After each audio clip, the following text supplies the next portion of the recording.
Frustrating. You wanted to speak with me, Mother? I had hoped to speak with you alone, Natsai.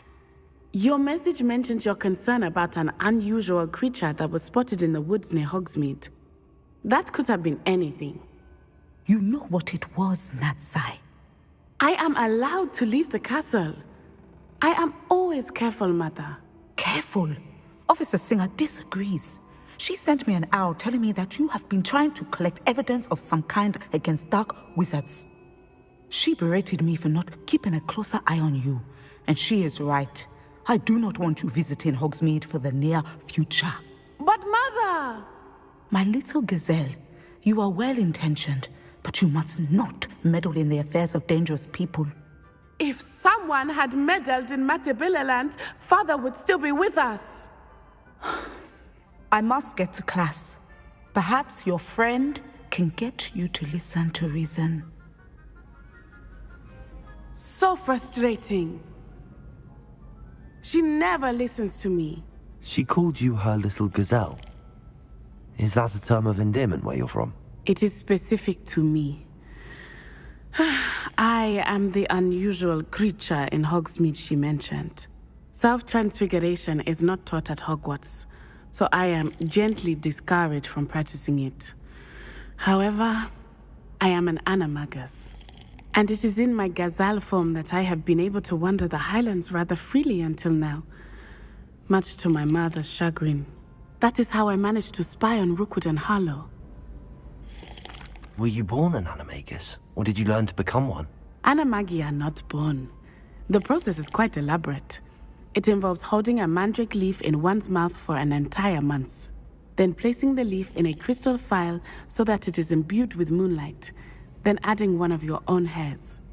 And that is just the beginning. Self-transfiguration is common among students at Wagadu, but Professor Weasley considers it much too dangerous to teach at Hogwarts. Can you choose what form your animagus will take? Oh no, a person's animagus form is determined by their personality. My mother is convinced that my form is a gazelle because I adapt well to any situation. I believe it is because I can sense danger and keep my wits about me. How does it feel to transform into an animal? Well, the first time it can be a bit unnerving. I felt a kind of searing pain and a strong double heartbeat. But it gets easier the more you do it. I no longer feel any pain, and I must say, I find a sense of comfort in the double heartbeat. And I love being able to view the world from a different perspective. Now the nickname makes sense. What an extraordinary ability to have. It is. I love transforming, but Mother is less enthusiastic about it. She says that no creature, especially one as rare as a gazelle, should be bounding about where poaching has become so prevalent. She claims that she has foreseen tragedy befall me in my gazelle form. But she has used her sight to control me too many times. I no longer believe it. She's concerned for your safety. It may be best for you to stay away from Hogsmeade for now. That may be safe, but I do not believe that it would be best. Do you? You could have fled the moment you discovered that Rookwood, Harlow, and Ranrock were after you, but you did not. I choose to act as you have. I must deal with Rookwood and Harlow, not hide from them. My mother cannot know where I am all the time. Thank you for being here during that rather awkward conversation. Transfiguration. Professor Weasley asked me to, get something from that book. May I have it? Did she now? I'll give you this book if you humour me by answering a few questions from my quiz. Quiz? Some people call bits of knowledge trivia. I would argue that no knowledge is trivial.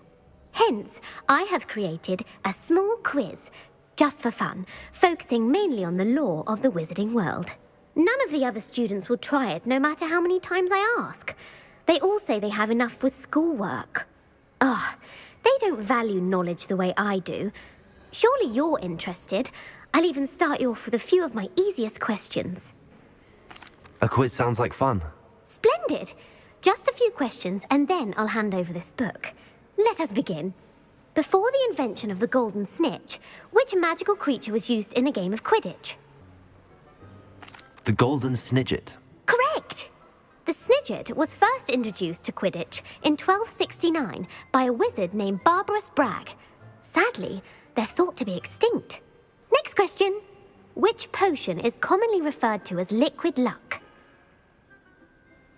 Felix Felicis. Well done! Since it makes the drinker temporarily lucky, Felix Felicis is a banned substance in all organised competitions. The tale of the three brothers involves which magical artifacts? The Deathly Hallows. Correct! According to Beadle the Bard, the Deathly Hallows consists of the Elder Wand, the Resurrection Stone, and the Cloak of Invisibility. Which ball in Quidditch is the largest? The Quaffle. That's right! When a chaser throws the quaffle through one of 3 hoops in a Quidditch match, their team is awarded 10 points. True or false? Polyjuice Potion allows the drinker to change species. False. Correct. While Polyjuice Potion can be used to change things such as age or race, it cannot be used to change species. Well, I suppose this has gone on long enough. I'll put the book back on the pedestal now. If you're inclined to test your knowledge again, I have plenty more questions I could ask you. And I won't be giving you any more easy questions either. The next ones will be more difficult. I'm sorry. I don't have time for a quiz at the moment. Let me know if you change your mind. I put the book back on the pedestal for you. Revelio ought to make quick work of this.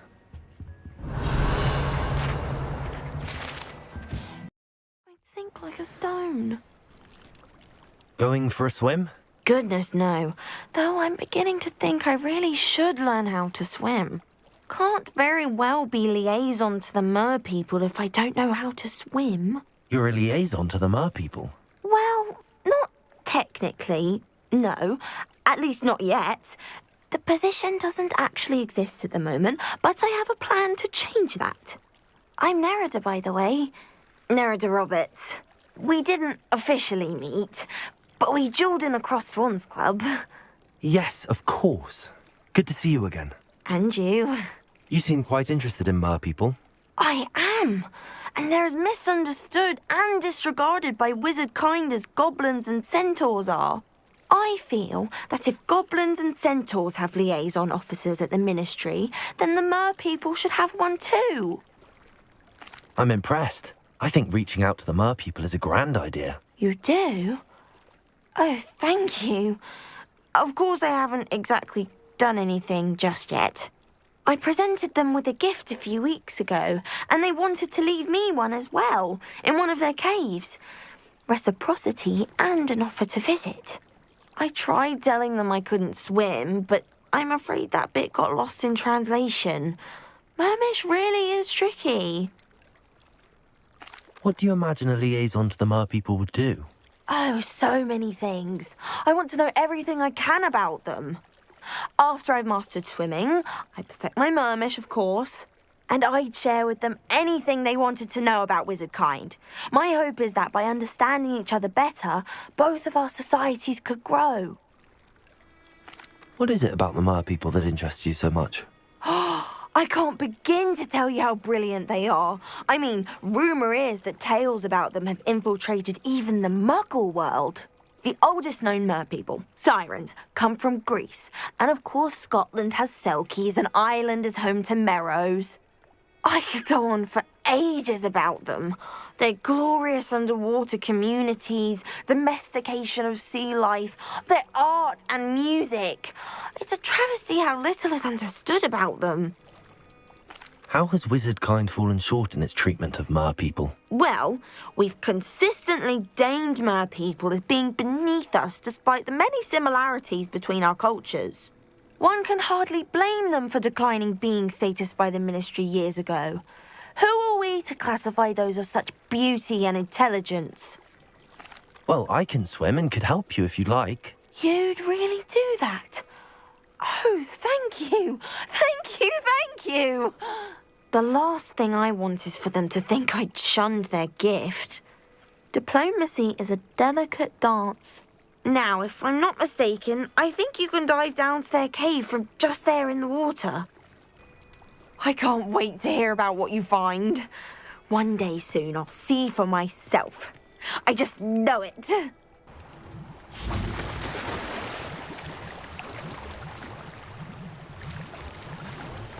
Place.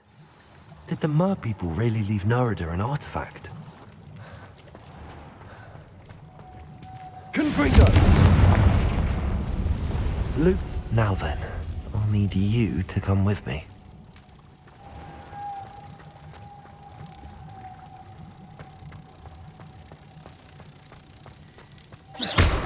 Now for the rest of you.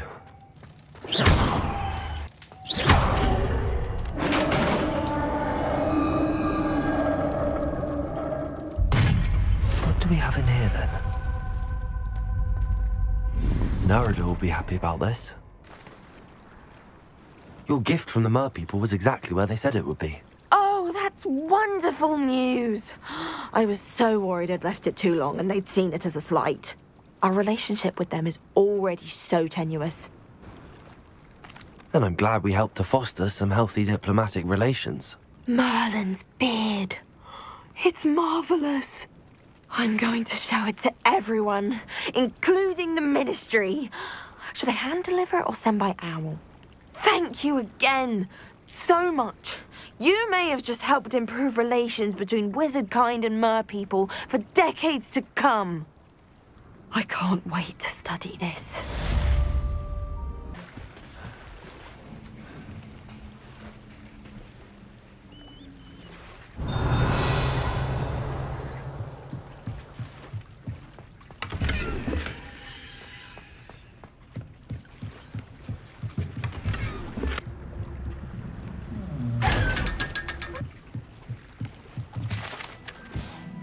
Professor Weasley's tasks are complete. I should attend Transfiguration.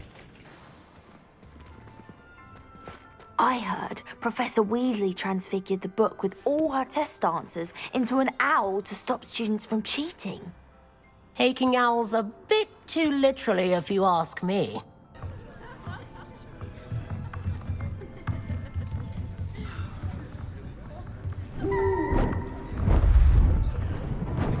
Beautiful. Goodness. Settle down, settle down.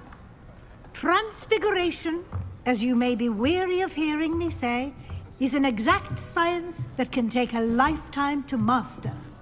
But we needn't be daunted. Almost anything can be transformed if you can just perceive the potential within it. As I see in all of you, tremendous witches and wizards, every one of you. Or it could just be my eyesight. Now, you all know what to do.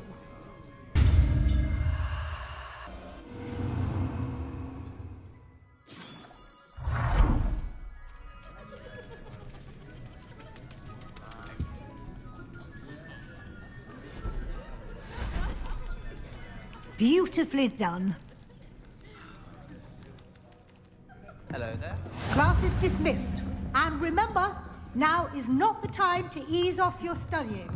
Weasley's always been my favourite professor, although I've never liked transfiguring creatures. Hello, Gareth. So, has your aunt been taking it a bit easier on you lately? Unfortunately, no. In fact, a few days ago, she gave me a detention. I was only testing a new recipe in a mostly empty classroom, and the fire was put out quick enough.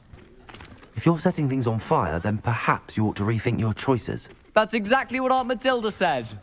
Can't let the doubters sway me.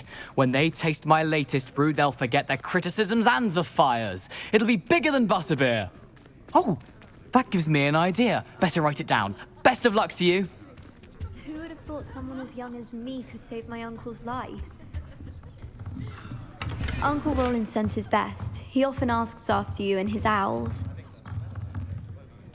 Hello, Adelaide. How are you and your uncle doing? Very well, thanks to you. The more I learn about Ranrock's foul lot, the more astounded I am that my uncle survived.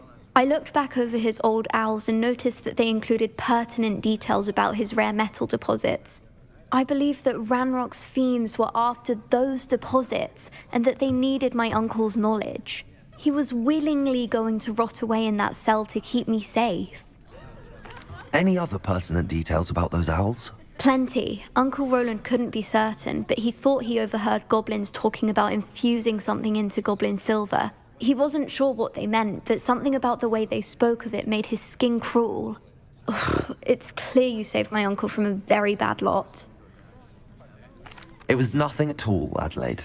I'm just glad your uncle's safe. So am I. Seeing him again was such a relief. I told him that he must remain vigilant from now on. I, for one, can't help but look over my shoulder now whenever I leave the castle grounds. You wanted to discuss my progress so far this term, Professor? I did. You seem to have had no trouble in getting up to speed, and frankly, excelling in your schoolwork this year. Thank you, Professor. The extra assignments have been helpful. As I suspected they would be. Now, it seems you've been making excellent use of the opportunities presented by your field guide. Of course, the guide isn't the only measure of success. Deke tells me you captured a unicorn and brought it back to the Room of Requirement. Protecting so rare a beast is an accomplishment of which you can be quite proud. Thank you, Professor. I will say I'm especially impressed with all you've accomplished in light of the rumors of your extracurricular activities. Was your extended conversation with Mr. Ollivander after you'd obtained your wand, or subsequent search of the owlery, connected in any way to Professor Fig? Not at all. I enjoy talking to Mr. Ollivander. I'm fascinated by wand law, and I'd never visited the owlery. Bit of a mess. I see. I admire your penchant for learning, but do remember that your classwork and field guide are designed to educate you thoroughly. It'll be the end of the year in no time, and you'll want to be well prepared for your OWLs. I'll provide a final assessment at that time to ensure that you're ready for your exams. Until then, well done. You are dismissed. If you wish to practice the spell you just learned, the training dummy is available.